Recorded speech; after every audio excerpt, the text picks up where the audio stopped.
আসসালামু আলাইকুম প্রাণপ্রিয় শিক্ষার্থীরা, তোমরা যারা এইচএসসি ইংরেজিতে A+ পেতে চাও, তোমাদের প্রথম শর্ত হচ্ছে বোর্ড কোয়েশ্চেনগুলো অনেক অনেক ভালোভাবে বুঝে তারপরে হচ্ছে প্র্যাকটিস করে যেতে হবে।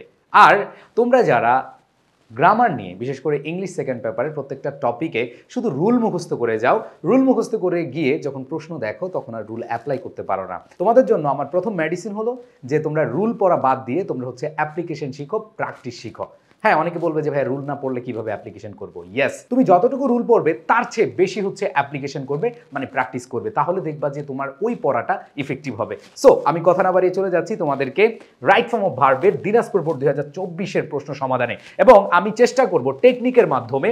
আমি সবসময় এই কাজটা করে থাকি, সেটা হচ্ছে রুল থেকে প্রায়োরিটি দেই প্র্যাকটিসে, এবং তোমাদেরকে টেকনিকগুলো এমনভাবে শিখিয়েছি যারা ক্লাস করেছো, যারা রেগুলারলি ক্লাস করেছো তারা খুব ভালোভাবে জানো যে রাইট ফর্ম অফ ভার্ব মানে ভার্বের যে চেহারাগুলো আছে, বিশেষ করে ভার্বের বেস ফর্ম, ভার্বের এস বাই এস ফর্ম, ভার্বের পাস্ট ফর্ম, ভার্বের B3 ফর্ম, ভার্বের প্রেজেন্ট পারফেক্ট ফর্ম, 2+ ভার্বের বেস ফর্ম, আইএনজি ফর্ম, বিভার ফর্ম, এই যে ভার্বের বিভিন্ন ধরনের প্রকারগুলো আছে, মানে ভার্বের বিভিন্ন ধরনের চেহারাগুলো আছে, ওয়ান কাইন্ড অফ স্বাদ ভাতারি, মানে ভার্ব এক এক জায়গায় এক এক রকম, মানে হলো ভার্বের এক এক জায়গায় এক এক রকম রূপ। যেমন কোথাও ভার্বের বেস ফর্ম হয়, কোথাও ভার্বের এস বাই এস ফর্ম হয়, কোথাও ভার্বের পাস্ট ফর্ম হয়। এই রূপের অভাব নেই, এই খেলার অভাব নেই, ঠিক আছে? সো এই ভার্বের রূপগুলো ধরাই হচ্ছে আমাদের মেইন কাজ।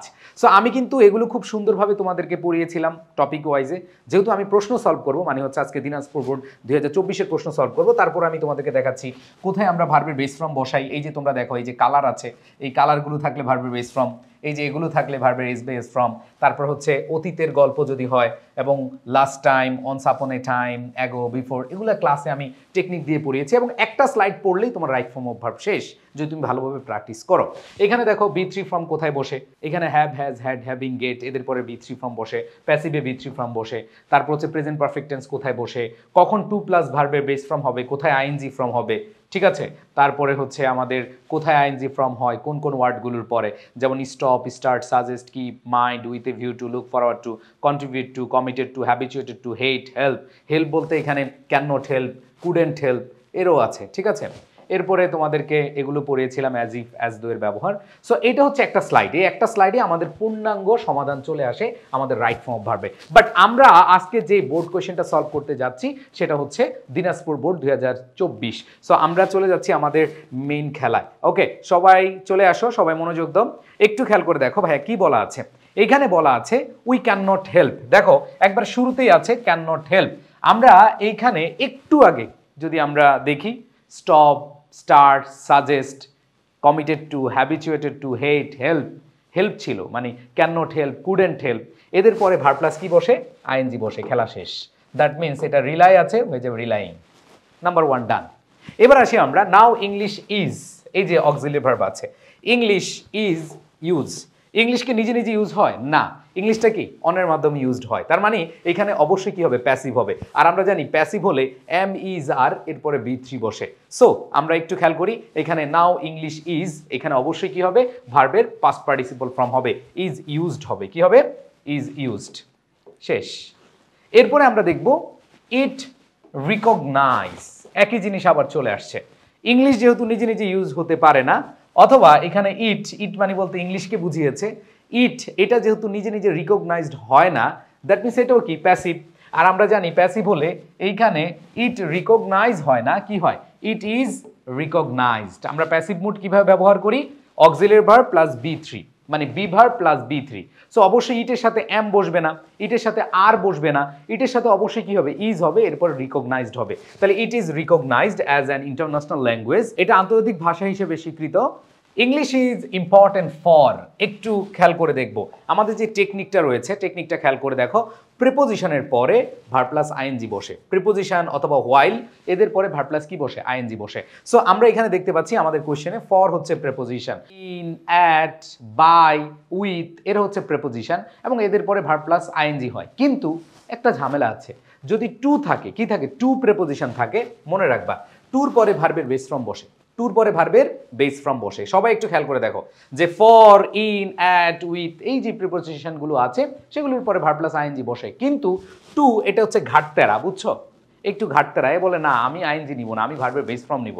এখন কথা হচ্ছে ভাইয়া টুর পরে ভার্বের বেস ফর্ম, কিন্তু আরেকটা কনফিউশন তোমাদের আছে, সেটা হচ্ছে ভাইয়া যে with a view to, look forward to, contribute to, committed to, habituated to. ভাই এখানে তো টু আছে, মনে রাখবা শুধু টুর পরে ভার্বের বেস ফর্ম, কিন্তু যদি with a view to, look forward to, with an eye to, committed to, contribute to, habituated to, এই যে ফ্রেজগুলো যখন থাকবে তখন আবার আইএনজি হবে।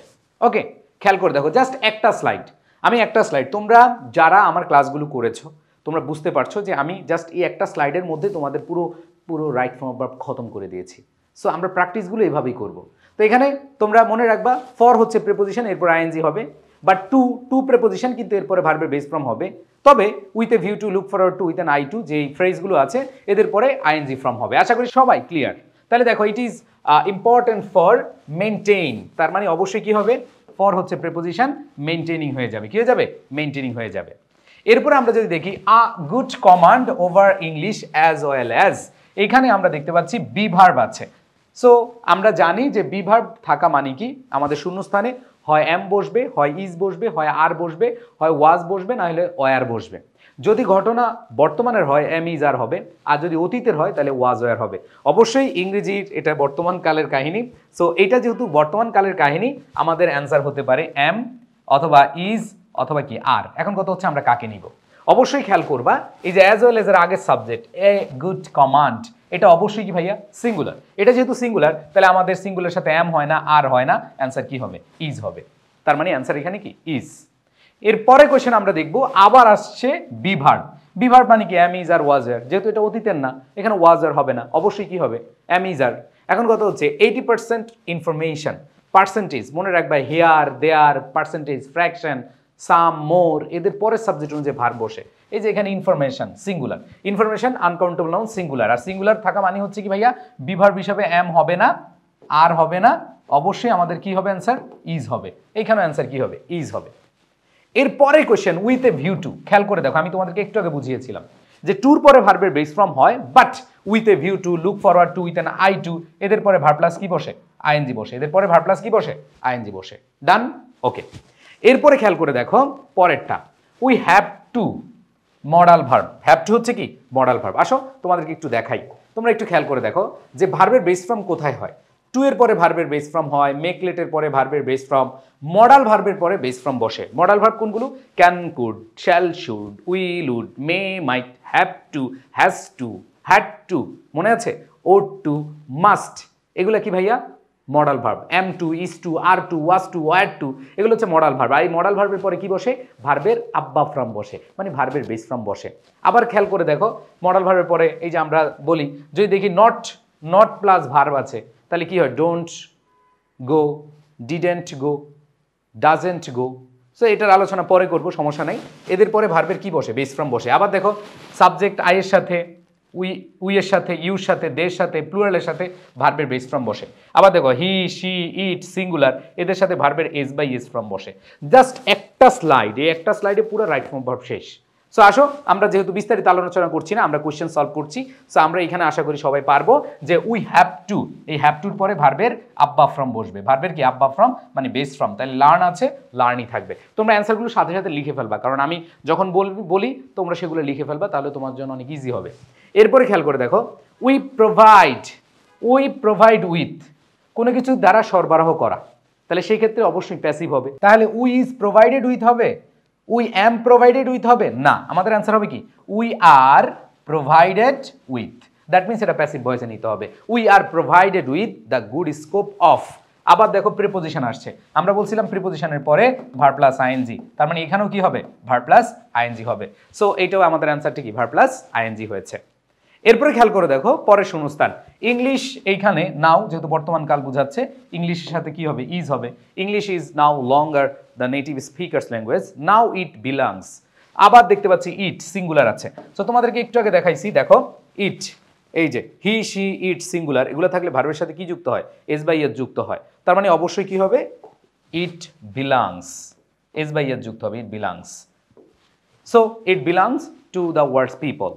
ইট ইজ হাই টাইম, খেয়াল করে দেখো, ইট ইজ হাই টাইম, আমরা right form of verb completing sentence এখানে পড়েছি। খেয়াল করে দেখো যে last time, last Sunday, last month, last year, yesterday, once, once upon a time, ঠিক আছে। তারপর দেখো ago, before, the other day, in 2009, it is time. দেখো ইট ইজ টাইম অথবা it is high time. It is time অথবা it is high time থাকলে subject plus ভার্বের past form বসে। তার মানে ইট ইজ টাইম অথবা ইট ইজ হাই টাইম থাকলে ভার্বের কি হবে? V2 ফর্ম হবে। দেখো আমি প্রত্যেকটা এমনভাবে সাজিয়েছি কোন ফর্মটা কখন বসবে, ভার্বের base form S by S form কখন বসবে, ভার্বের পাস্ট ফর্ম কোথায় বসবে, অ্যান্ড ভার্বের B3 ফর্ম কোথায় বসবে, অ্যান্ড দেন প্রেজেন্ট পারফেক্ট কখন হবে। এগুলো কিন্তু আমি তোমাদের খুব সুন্দরভাবে এখানে বোঝানোর চেষ্টা করেছি। সো এখানে it is time, it is high time থাকলে আমাদের অবশ্যই কি হবে? ভার্বের পাস্ট ফর্ম হবে, V2 হবে। তাহলে এখানে পে আছে, হয়ে যাবে কি? পেইড। হয়ে যাবে কি? পেইড। তারপরে খেয়াল করে দেখো, আদারওয়াইজ উই ল্যাগ বিহাইন্ড। অন্যথায় আমরা পিছিয়ে যাই নাকি আমরা পিছিয়ে যাব?